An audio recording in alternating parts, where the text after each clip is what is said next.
Hey guys, today I'm going to be reviewing the Gamesir X4 Aileron. There's going to be no editing involved in this video, I'm just going to raw dog this, so excuse me for that.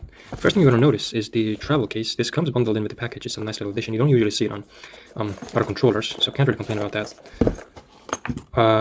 Next thing you're going to notice, right as I open the package, the travel case, is the missing joysticks and extra D-pad that come with the package. I put them away because I lost two of these in the train the other day. They're super easy to slip out, so if you're buying one of these, just be on the safer side. Like, put these away. Put them somewhere safe. Let's talk about the controller. Let's put the travel case aside. First thing I want to talk about is the build quality. It's pretty solid, pretty great. Just your standard plastic controller, light and durable. Nothing you can really break these unless you get like a sledgehammer and start beating on it. So don't worry on the build quality side of things. Another thing I really like about these controllers are the rubberized textures. So what do you even call them? Texture grips, rubberized texture grips, whatever. So these are really convenient because it gives you like that extra grip when you're holding a controller, and it comes in handy when you're playing like Call of Duty or PUBG mode or something like that. Especially when you get sweaty, it just helps you hold on to the controllers tightly. What should I talk about next? Let's talk about the buttons. These are your standard clicky mouse feel like dome effect buttons. So they're pretty nice, no complaints here. Get the same here, and you also got these. What did I call them? Analog buttons or whatever. Yeah.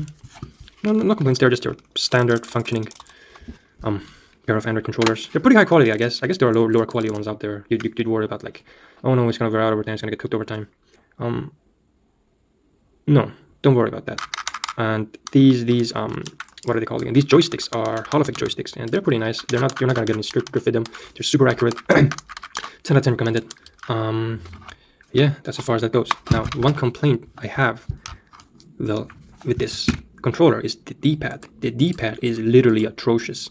This is like the worst D-pad I could imagine anyone could ever get. I cannot believe that they put such a garbage quality D-pad. They bundled it in with this ultra high quality, just great overall controller. I'll show you how garbage it is in a sec. If you take this off, by the way, these do come off, so you can just kind of swap them. So let's just assume for a second that you wanna tap the left D-pad. Boom, another right one. Boom, up, down. Now let's assume you're gonna do a little bit quickly. Did you hear that? That is 2 clicks. That's not 1 click, that is 2 clicks. What you just did is essentially clicking both the left and both the right and the up D-pad at the same time. Let's try the same thing here. Oh, 2, 2, 2. So pretty much if you don't touch exactly and precisely where you need to touch in order to activate like the button you want to, if you're off even by a little, or if you put even a little bit extra pressure, you're gonna be pushing 2 buttons at the same time, and that is just god awful. That is so terrible. I cannot even put it into perspective. How I'd be more happy not to have a D-pad than using this garbage ass D-pad. So that's a huge L by Gamesir, and there's really nothing, no excusing it. But anyway, let's get out of that. Let's move on to the rest of the controller. Oh yes, speaking of swappability, you can swap the X and Y and B and A together. Put a sprinkle of your own uniqueness onto it, in case you want. Me, I prefer the standard usual one. I don't really care about that. So how do the controls function? What you do is you take these little flaps, you put them all the way up, and you kind of just fit your phone into it. Pretty nice, pretty snug. The controller functions via Bluetooth, obviously, and it fits a lot of phones, I'd say, even with a case, which is just great. Now, one problem I have with this form factor is that it's not really stable if you're using like a phone case. See, if you just turn this a little bit, boom, it comes out easily. Now, for this reason, you're not gonna want to use this with a phone case. You're gonna want this to go as deep as possible, so you have that like secure grip. Now you're fine. Now everything is good. You can use it. But yeah, just that's something to keep in mind. Another problem I have is that, well, I forgot to show you, or maybe I did. It has a lot of jolt, right? There's a little bit of moving space. They included these additional little foam thingies you could just stick it on here and use your controller with, use your phone on with it.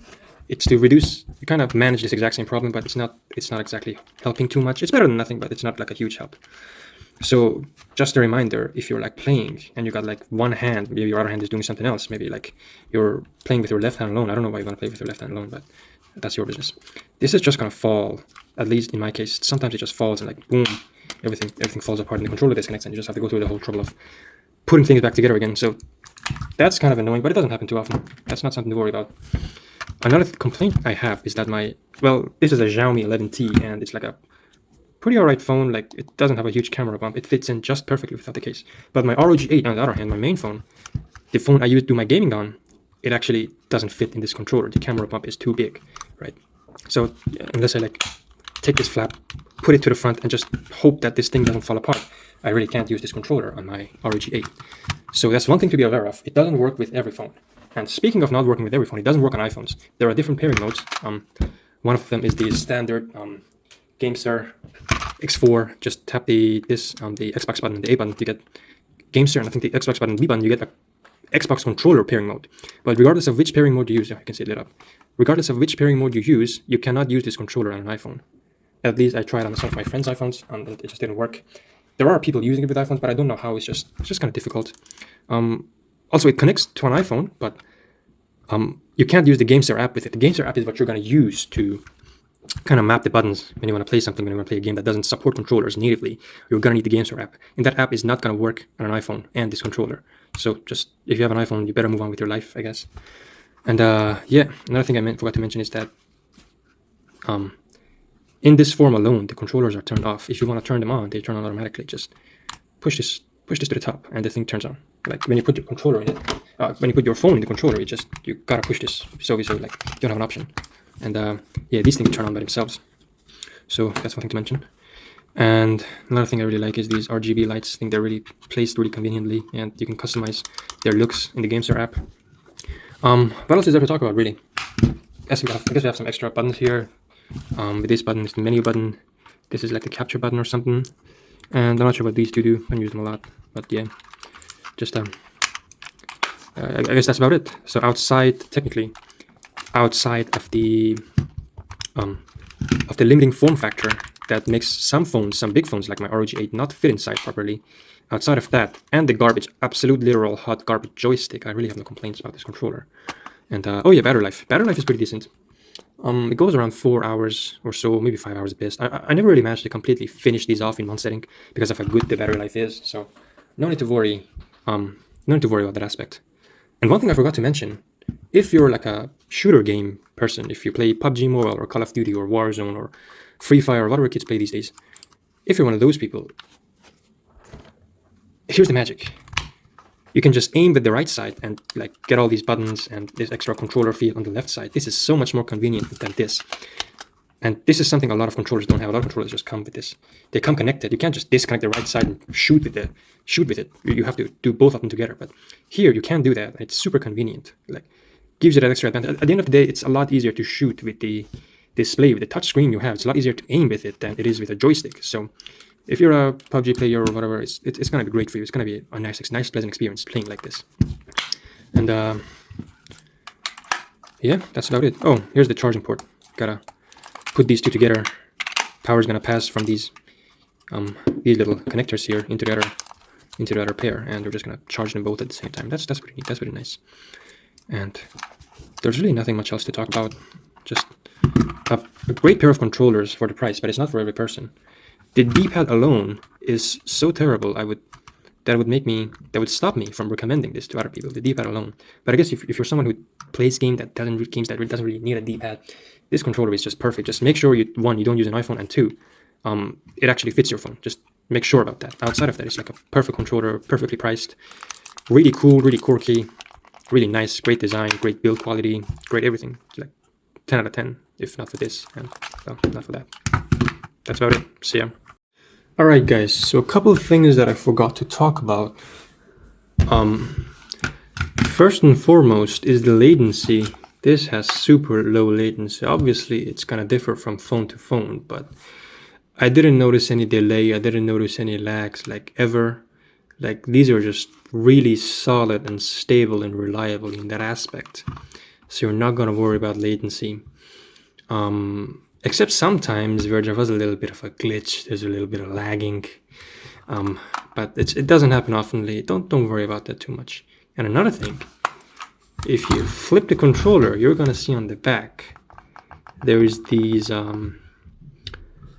extra little back buttons, and these are programmable. So you can just go to the Gamesir app and you can program them to any of the buttons here, any of the buttons you see. And this is extra useful because it gives you like a little bit of an edge, because you know your hands are you can like use these 2 extra buttons when your other fingers are already kind of occupied.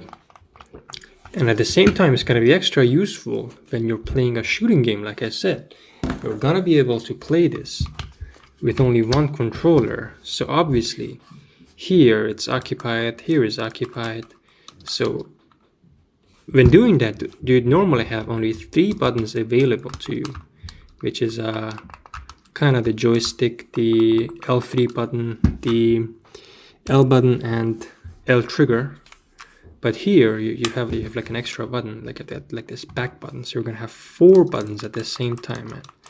People are gonna think not such a big deal, just an extra button. But no, if you're actually using the controller, you realize that, oh, it does make a difference. It is a lot more convenient. Just something I had to mention.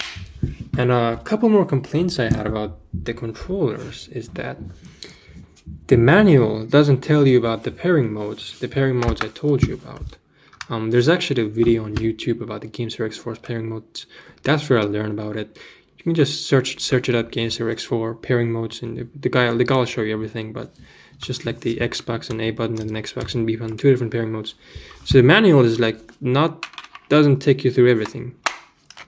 And another problem is the app. The app is kind of garbage. Let's agree. The app sucks, I think.